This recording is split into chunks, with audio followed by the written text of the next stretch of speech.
Hi there. Round 2 of the World Cup is like full of interesting games and events. And yesterday there were games like, for example, Nepo versus Gosh where Nepo got kicked out straight away. He only like joined the tournament, and already there was sensational upset. And there is a video about it. I already like recorded it before. But today we're gonna talk about the game between Pentala Harikrishna. Legend of chess, I would say, Indian chess grandmaster. His rating is 2697, and he was playing against Arseniy Nesterov, a young chess player whose rating is almost 2600. And this is game number 2 of their rivalry. In the first game it was a draw when Arseniy played white, and right now Indian legend plays with the white pieces, and let's see how it went. The game is truly remarkable. It's like amazing. Preparation here was just like top level, so let's jump right in the game. So everything was super boring. e4, e5, knight f3, knight f6. This is a Petrov's defense, one of the main openings, super solid. It happened many times in this World Cup and will happen in the future anyway. Entered here, Pentala plays d4, which is a pretty aggressive move. After knight takes e4, which happened in the game, while it's say not ed, it's because there is e5 move. So after knight e4, white's main move is to play bishop d3, force d5, then modern theory goes with knight e5, and there are many concepts, many ideas how to continue, but black more or less doing everything fine. But Indian Grandmaster chooses DE, which considered to be not a good move. Honestly, because everywhere black has a draw, and black can even find some better chances. Because after bishop c5, we instantly attack in f2 pawn, and it's very dangerous. And one of the main lines and most widespread lines, as far as I remember here, is bishop c4.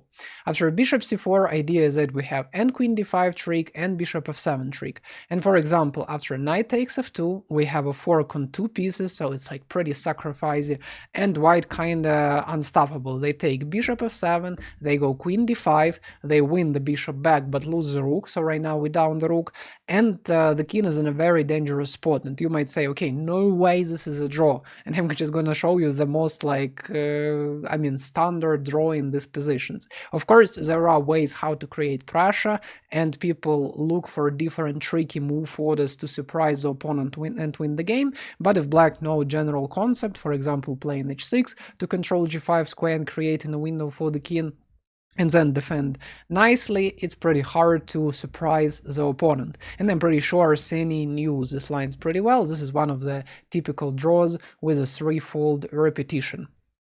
But right here, Pentala plays queen d5, which actually Engine says is a bad move because black gets some advantage, minus 0.2 or 0.3, because after bishop takes f2, which Arseniy definitely knew, king e2, f5, king is in the center, black's pieces are all defended, taking right here doesn't really help that much, because for example, even if we continue like queen e5, king can go anywhere, we can barely take the bishop because there will be a fork on these two guys at the same time.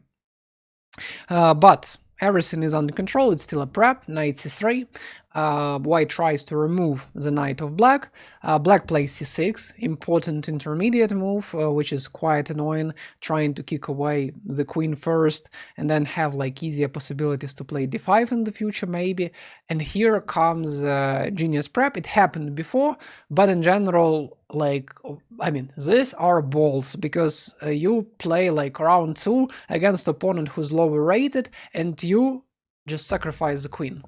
Because it's a very important event, super like important tournament, and here experienced Indian chess player chooses the line where he just sacrifices the queen for only 2 pieces, which isn't really that much. Yes, Engine says like it's more or less alright, black can be slightly better, I guess with a deeper analysis it all will be typical zeros everywhere, but you're like risking everything with such a super sharp play, and it pays off. We will see how. King f8, king takes f2, black is still in the book, knight c6 still the book, and bishop e3. Pretty logical move to prevent queen b6 check. And right now black started thinking, because probably black did not expect such an impotent play. Nowadays not so many people dare to play that aggressively, especially when they don't need to win back. I mean, it would be understandable if, let's say, Harikrishna lost in the first game and right now he needed to win, but here he burns all the bridges and hopes that it works out. And let's see how it goes.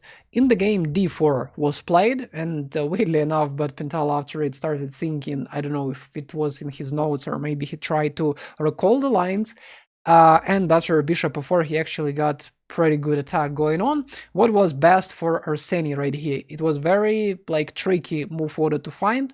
It is queen c7. Idea behind queen c7, we prepare knight e5, and after knight e5, queen d6, black is doing fine.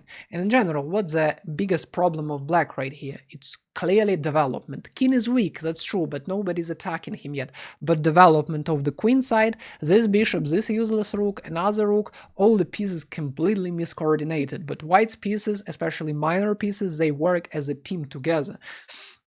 And they can create a lot of pressure. So after queen c7, we're trying to remove an outpost, and after knight b5, which is the only move in the position, queen a5, and let's say bishop d3, black has a possibility to play d6.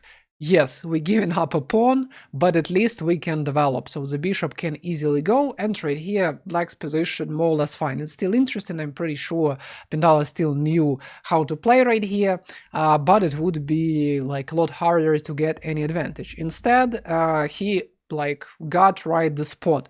It's like, you know, you hit the most painful part of like opponent's play, body, or whatever sport we're talking about. And right here, d4 happens, bishop f4. This was played with an idea of Arseniy to play queen b6 to try to create some sort of discovered attacks, attack b2, but right here Harikrishna plays bishop d3, simply stopping d3, and right now this idea doesn't work and this pawn is not that valuable asset. What was better to do? Still try to do something with development. b5 was great, keeping place for both of the pieces, trying to develop somehow, and let's say if black managed to replace their pieces in such a way, somehow they could find maybe equality, although there is a very strong move a4, trying to include the rook from the side, so black would have really to sweat a lot right here to get some chances to stay alive. But queen b6, bishop d3, good development move, knight e7 happened in the game. Taking the pawn right now like doesn't give anything to black. So what black trying to do? Black trying to improve their pieces, not the ones they really needed, because these three pieces out of the game, knight and queen kind of doing more or less all right, and this knight is heading to e3 to cool down white somehow, and it is meant to prepare one threat, because let's say after rook e1, knight d5, bishop d2, and knight e3, it looks like it's a free pawn. We can take, rook takes e3, but as you can notice there is the pin, and we cannot ignore this pin, and after f4 we're actually gonna lose the rook. That's why another great move by Pentala, he plays bishop d2. He just moves the bishop out of the way, because on f4 it defended the pawn. Right now nobody is attacking the pawn. He says, okay, I'm falling back, I don't want to get hit in the face. And after knight d5, he right now says, okay, I don't need rook e1 anyway, I can't take this knight, so I'm just gonna pick up a pawn for free. And right now after knight d3, he again doesn't have to take. So ate the pawn, little piece of puzzle, and alright. Still, right now we have only two, knight and the bishop for the queen, but development of black is terrifying. Black plays king e7, trying to bring this rook to the play, because these two guys are out for a very long time. And right here white continues with rook e1 with a very impressive idea. Maybe it was slightly easier to play c3, to do the similar thing black should have done with undermining the base of the knight on the outpost, so here it works in a similar way. But a rook e1, a rook f8, and here comes a rook e3. Here comes a rook sacrifice, we just give it up. Why do we give up the rook? It's like, it's completely, it doesn't make any sense. Why give up the rook when we can give up the bishop? But explanation is pretty simple. First of all, right now we pinned. Secondly, the rook cannot really attack the king. It cannot elevate the pawn so that the pawn defended the knight and try to deliver some mate. No, it's not working. So right now, Indian Grandmaster sacrifices exchange, and he wants to attack the king, because for example after queen b2, bishop g5, king e6, bishop c4, this is just mate. It's like ridiculous. King is in the center, all the minor pieces create this like mating net. And unfortunately, king trade is not possible, which would be funny, but chess hasn't evolved that much yet. Queen b2 actually didn't happen, although it was a good try, worthy try, because like after rook f6, taking king d6, black is actually doing fine, but here I'm pretty sure white would play rook e1, increasing the pressure, and after it black is just doomed. The king is in a terrible spot. Knight h4, by the way, very strong move, with an idea to play knight f5 and fg in one move order or another, and it's gonna be mate for sure somewhere. Instead, black decided to sacrifice exchange back, thinking that it might help them. King f3, by the way, was a pretty good move, because gf wouldn't be like as good, rook will be under attack, and it would be like harder to continue. So after king f3 right here, we go bishop g5 check, king goes to e6, and we have rook e1. Preparing just mate in one thread, simple but effective. Was it possible to play bishop c4? Obviously yes, because after rook d1 we have another mating ideas, and black would have to sacrifice the queen back, and materially we approximately equal, but if we recall that these pieces at all exist, they still cannot develop very easily, so white would win easily. But Pentala plays rook e1, which is probably simpler way. White tries to stop bishop c4 and don't blunder mate in one, but it leads to the very simple rook loss. Right now material is already on the white side, because white picked up so many like rooks, minor pieces, that black cannot really keep up with that. King is out of danger zone, black doesn't really have any time to defend already, and black just resigned.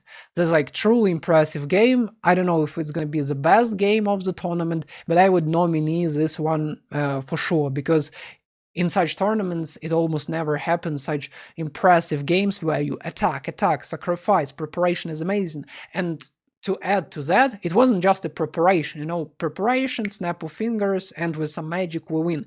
Pentala like was maybe out of the book or didn't remember exactly the theory where he started spending time. It was like move number what? Move number 12 already. So he played like super precisely, creating pressure, preventing counterplay, hit, boom, boom. And Young Grandmaster just, yeah, got defeated. Like, it's just incredible. Please write in the comments whether you liked it, or how do you think how far Pentala can get, because with such great prep, I mean, I guess he's capable of everything. Yeah, there will be strong opponents, because right now his opponent was lower rated, at least compared to him, and we will see how in the more difficult combats great Indian legend will show himself. So yeah, please like and subscribe if you like the video, and I will see you in the next episodes. Bye.